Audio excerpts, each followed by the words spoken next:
Hello students, welcome to the class of physics. I am your lecturer physics Nilesh Singh Jambal, and today we are going to discuss again the applications of dimension analysis.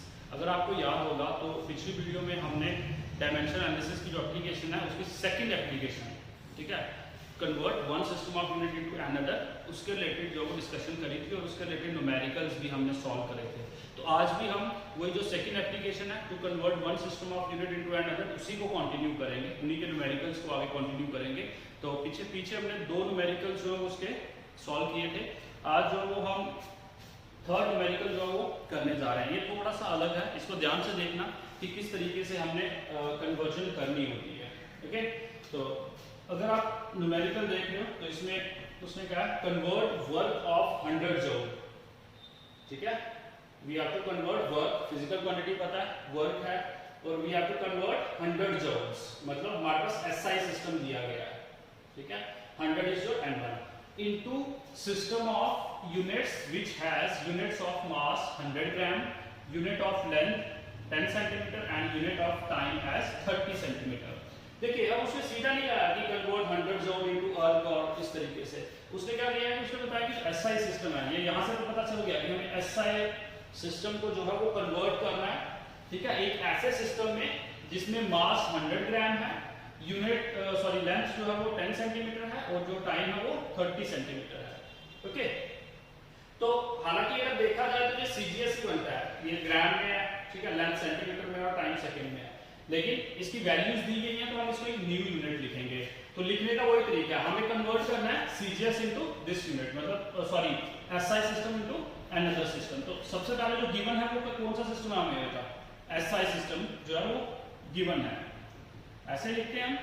Okay, तो SI system में जो है आप सबसे पहले m1 कितना होगा, mass 1 kg, after that L1 1 metre, time t1 is equal to 1 second, okay, और उसके बाद आ गया n1 is equal to n1 जो वो आपको दिया गया, ये देखिए 100, तो यहाँ पे हमें लिखना है 100। ओके, कन्वर्ट किसमें करना है, एक न्यू सिस्टम में, ठीक है, न्यू सिस्टम में कन्वर्ट करना। वो जो न्यू सिस्टम है उसमें मास दिया है हमें, m2 इज इक्वल टू, अगर देखोगे मास 100 ग्राम, तो मतलब हमारे पास मास कितना है 100 ग्राम है, ठीक है। लेंथ L2, लेंथ भी दी गई है 10 सेंटीमीटर और टाइम T2 जो है वो दिया गया है 30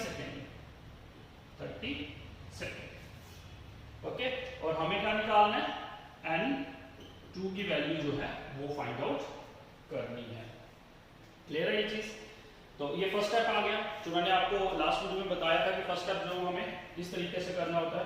सेकंड स्टेप क्या होता है कि फिजिकल क्वांटिटी का डायमेंशन फार्मूला। तो फिजिकल क्वांटिटी कौन सी है, देखिए कन्वर्ट वर्क, मतलब फिजिकल क्वांटिटी क्या है हमारे पास, वर्क है, तो हमें डायमेंशन फार्मूला किसका लिखना है, वर्क का लिखना है। तो मैं इधर लिख देता हूं dimensional formula of work is equal to, क्या होता है डायमेंशन फार्मूला वर्क का, m1 L2 T minus 2. This is your second step.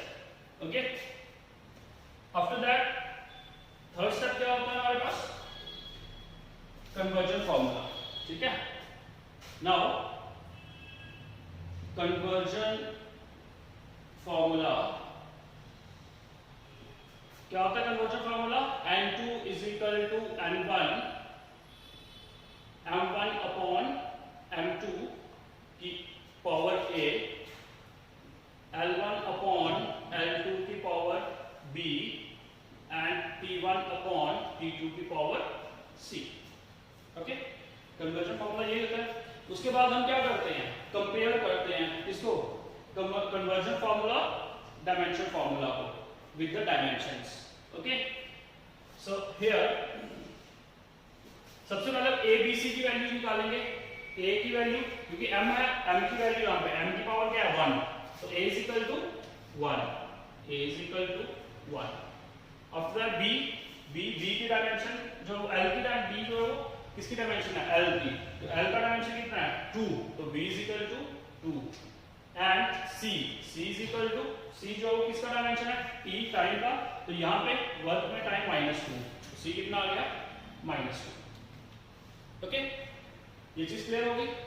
तो अब हमारे पास सारी वैल्यूज हैं, n1 की value m1 m2 l1 l2 t1 t2 a b c सभी की वैल्यूज हैं, तो सभी को किसमें पुट करना होता है डायमेंशनल फार्मूला में।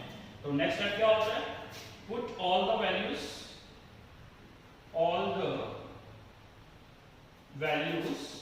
Into conversion formula.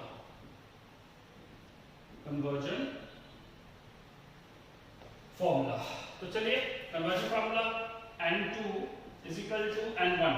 What is the value of n1? 100.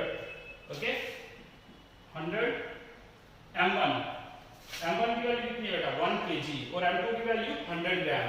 यहाँ पे हम लिखेंगे 1 kg upon 100 gram power a कितना 1। उसके बाद आ गया l1 upon l2। Where is l1? Yes 1 metre और l2 कितना 10 सेंटीमीटर। तो यहाँ पे लिखूंगा 1 metre upon 10 centimetre power b का डायमेंशन 2, b की वैल्यू कितनी है 2। उसके बाद टाइम t, टाइम यहाँ पे सेकंड, 1 सेकंड है t1 और t2 कितना है 30 सेकंड। 1 सेकंड अपॉन 30 सेकंड और c की पावर कितनी है -2। ओके, अब आपको पता है कि हमें ये जो केजी में है या मीटर में है इनको कन्वर्ट करना पड़ेगा ग्राम में।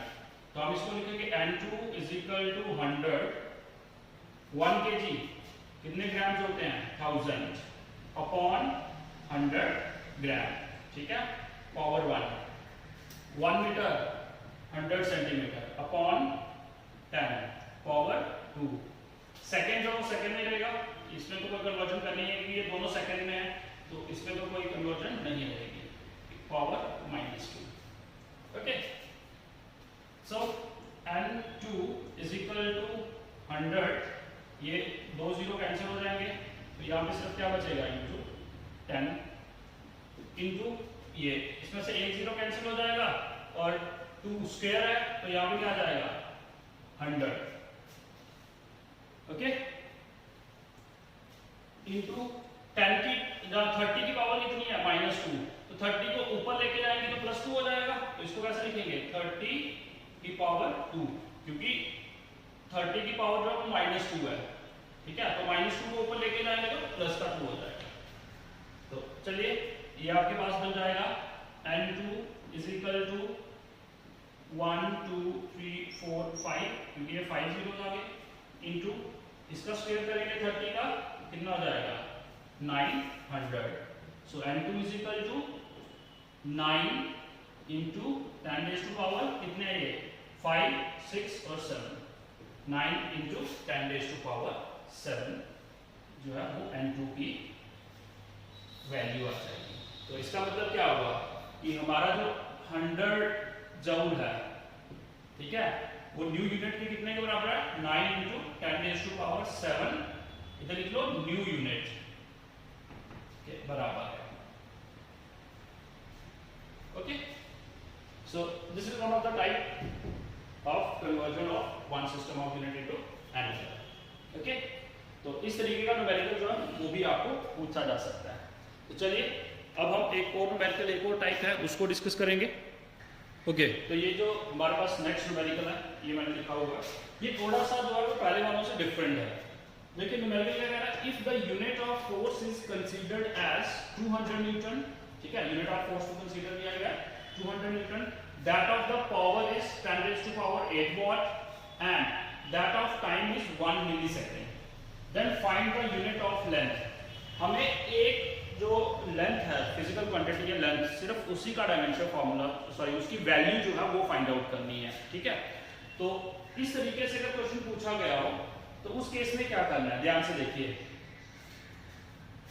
अगर देखिए अब सभी का, जैसे ये पावर है, ठीक है, विच पावर, यस, पावर जो है उसकी वैल्यू कितनी है 10 रेज़ टू पावर 8 वाट, ठीक है। तो मैं इधर लिखूंगा यूनिट ऑफ पावर, ठीक है, इज इक्वल टू कितनी वैल्यू दी गई है 10 raise to power 8 watt. Okay, तो अब बताइए पावर का डायमेंशन फॉर्मूला क्या होता है? पावर का डायमेंशन फॉर्मूला क्या होता है बेटा? है यार, देखिए पावर इज इक्वल टू क्या होता है? Work upon time. Work upon time होता है उसका फिजिकल फॉर्मूला पावर का। तो वर्क का डायमेंशन फॉर्मूला कितना होता है बेटा? m1 l2 t minus 2 upon time का डायमेंशन फॉर्मूला t। तो पावर का क्या बन जाएगा dimension formula? m1 l2 t1 है, ऊपर जाके माइनस का 1 हो जाएगा, तो -2 -1 -3। सो पावर का डायमेंशन फॉर्मूला क्या आ गया? m1 l2 t -3। तो पावर का डायमेंशन फॉर्मूला क्या लिखेंगे? m1 l2 t -3 which is equal to 10 raised to power 8 watt। ठीक है, इसको मैं रख लेता हूं फर्स्ट इक्वेशन। वैसे ही अब हम क्या करेंगे? नेक्स्ट जो है, जैसे ये आ गया फोर्स, तो यूनिट ऑफ फोर्स कितना दिया गया बेटा? 200 न्यूटन। यस, 200 न्यूटन, तो याद आएगा 200 न्यूटन। तो फोर्स का डायमेंशन फार्मूला लिखिए, इसके नीचे क्या आ जाएगा? m1 l1 t -2 which is equal to 200 Newton. ये आपके पास आ जाएगी सेकेंड इक्वेशन। ठीक है, और थर्ड एक दिया गया था आपको, फोर्स दिया गया, ठीक है, पावर दी गई है और टाइम दिया गया है। ठीक है, तो यूनिट ऑफ टाइम,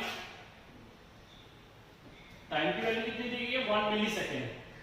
ठीक है, यूनिट ऑफ टाइम इधर लिख देता हूं मैं, unit of time is equal to 1 millisecond. ठीक है, तो टाइम का डायमेंशन फॉर्मूला क्या होता है बेटा? टी सिंपल, और इधर आ जाएगा 1 मिली सेकेंड। तो मिली सेकेंड को मैंने सेकेंड में कन्वर्ट करना है, तो मिली सेकेंड को सेकेंड में कैसे कन्वर्ट करते हैं? 10 रेज़ टू पावर -3 से मल्टीप्लाई करोगे तो वो सेकेंड में कन्वर्ट हो जाएगा। This is your third equation. तो अब हमने इन्हीं तीन इक्वेशन की हेल्प से जो है वो किसकी वैल्यू को निकालना है? लेंथ को। ठीक है, find the unit of length, मतलब यूनिट ऑफ लेंथ को फाइंड आउट करना है। यूनिट ऑफ पावर दी है, यूनिट ऑफ फोर्स दिया गया है, यूनिट ऑफ टाइम दिया गया है। ठीक है, हमें यूनिट ऑफ लेंथ को फाइंड आउट करना है, मतलब लेंथ की वैल्यू को फाइंड आउट करना है। तो चलिए किस तरीके से करेंगे? अगर मैं यहाँ पे ये इक्वेशन है, सॉरी ये है फर्स्ट, सेकंड और थर्ड। ठीक है, तो इसमें हमें क्या करना पड़ेगा? कैलकुलेशन देखनी पड़ेगी। अगर मैं डिवाइड करता हूं किसको? फर्स्ट को सेकंड के साथ, divide first and second we get. ठीक है, तो चलिए अगर इसको डिवाइड करेंगे तो पहले राइट हैंड साइड इसको लिखते हैं। क्या आ जाएगा dimension? m1 l2 t -3 divided by second equation की डायमेंशन ये आ गया m1 l1 t -2 which is equal to first equation का वैल्यू है 10 raise to power 8 upon second की कितनी है? 200। ओके, तो अब इसको हम ऐसे कर सकते हैं, थोड़ा सा कैलकुलेट, जैसे इसको मैं लिखूं 10 इंटू 10 रेज़ टू पावर 7 हो जाएगा। ठीक है, upon 2 into 10 raise to power 2, तो 2 से ये कैंसिल हो गया 5। ओके, तो आपके पास ये बन जाएगा 5 इंटू 2 पर जाएगा तो माइनस का 2 हो जाएगा, 10 रेज़ टू पावर 5। ओके, तो यहां से भी जैसे m और m क्या हो जाएगा? कैंसिल, m1 और m1 क्या हो जाएगा? कैंसिल हो जाएगा। आपके पास ये कैंसिल होगा। ठीक है, तो ये चीज क्या बनेगी? एक्चुअली कैंसिल नहीं होता, माइनस ऊपर जाएगा तो ऑब्वियस है 1 - 1 0, so anything raise to power 0 1 हो जाता है। ये हो गया पूरा 1। अब ये l है, l ऊपर जाके -1 हो जाएगा, तो यहाँ पे सिर्फ क्या बचेगा? l। t -2 है, ऊपर जाके प्लस का 2 हो जाएगा, तो -3 + 2 -1। विच इज इक्वल टू क्या वैल्यू आई है 5 into 10 raise to power 5. This is your equation number 4. Okay, clear है ये चीज? ठीक है, लेकिन अभी भी स्टिल हमें सिर्फ लेंथ चाहिए. हमारे पास लेंथ और टाइम जो है उसका रिलेशन आ रहा है. तो उसके लिए अब नेक्स्ट स्टेप जो क्या करना पड़ेगा, मल्टीप्लाई करना पड़ेगा इक्वेशन 3 और 4 को, क्योंकि 3 और 4 को अगर मल्टीप्लाई करेंगे तो हमारे पास ये टाइम और टाइम कैंसिल हो जाएगा. पीछे सिर्फ क्या बचेगा, लेंथ बचेगा, जो कि हमें फाइंड आउट करना है. तो नेक्स्ट स्टेप हम कर लेंगे multiply 3rd and 4 we get. Okay, तो चलिए मल्टीप्लाई करते हैं. थर्ड इक्वेशन में ये time t into your equation l t minus 1 which is equal to ये कितना है 1 into 10 raise to power minus 3 into ये कितना है 5 into 10 raise to power 5. Okay, so अब अगर आप देखोगे ये प्लस का 1 है, ये माइनस की 1 है पावर. ठीक है, तो ये t और ये t कैंसिल और आपके पास सिर्फ क्या बचेगा l. ठीक है, विच इज इक्वल टू, अब इसको कर लीजिए 5 into 1 5 into 10 raise to bases same powers are added.